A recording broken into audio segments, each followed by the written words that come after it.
ऐसे कोई 96 साल का आदमी है, ठीक है? अब वो ये सोच रहा है कि मैं 50 साल का दिखने लगूँ या मैं मैराथन में भागने लगूँ या फिर मैं भी मेरे अंदर भी वो जज़्बा या वो जोश आ जाए, मैं जिम जाने लगूँ। तो ये पॉसिबल है?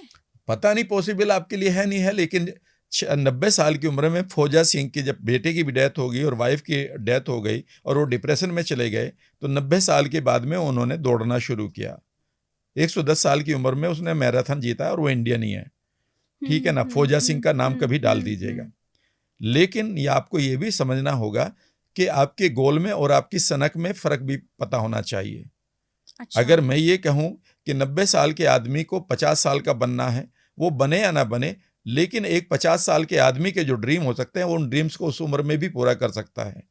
ऐसे आपने बहुत सारी चीज़ें देखी होंगी। कहने का मतलब ये है कि अगर मैं एक अच्छा ड्राइवर नहीं बन सकता गाड़ी चलाने के लिए, क्योंकि मेरे पास अगर पैर नहीं है, तो मैं एक अच्छा ड्राइवर तो रख सकता हूँ, इतना पैसा तो कमा सकता हूँ ना। पैसे कमाने के लिए तो पैर नहीं चाहिए ना। My saying to you is very simple कि वह गोल जैसे आप चाहते हो वैसे ही पूरा होना चाहिए, या वह गोल पूरा होना चाहिए एक नई अप्रोच से।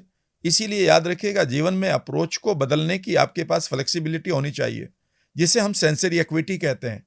सेंसरी एक्विटी का मतलब है कि जब मैंने एक गोल बनाया है कि भाई मुझे एक ये लाइफ चाहिए, लेकिन मैं ये कह रहा हूँ कि ये लाइफ सिर्फ मुझे तभी चाहिए या तभी पूरी होगी जब मैं एक प्रोबेशनरी ऑफिसर बनूंगा बैंक का, या क्लर्क बनूंगा, या मैं मैनेजर बनूंगा, या ये मुझे आईटी की कंपनी मुझे इतना पैसा देगी तो मुझे अच्छी लाइफ मिलेगी। ये आपकी गलत अप्रोच है।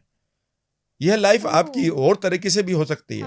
आप बेसिकली गड़बड़ यही करते हैं।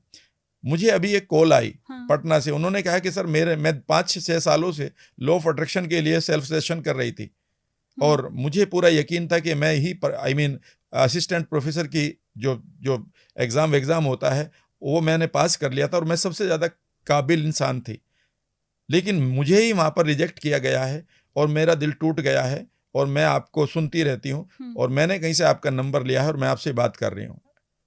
और उन्होंने कहा कि क्या ये सब चीज़ें बेकार हैं, मैं अब इसको नहीं मानती। मैंने उनसे कहा कि आप ये कैसे मानती हैं कि ये अगर तुम्हारा सिलेक्शन नहीं हुआ ये तो गलत है।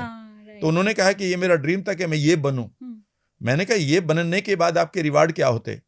अच्छी एक अच्छी स्टैंडिंग होती, फेमस होते आप, या कुछ बच्चों के जीवन में अपने सब्जेक्ट को पढ़ाकर आपके पास एक कंट्रीब्यूशन की फीलिंग आती। आप ये भी तो सोच सकते हैं कि हो सकता है कि यूनिवर्स ने आपको अभी और बड़े काम के लिए तैयार किया हो। आपने ये कैसे मान लिया कि ये इवेंट अगर होती तो ही मैं खुश होता?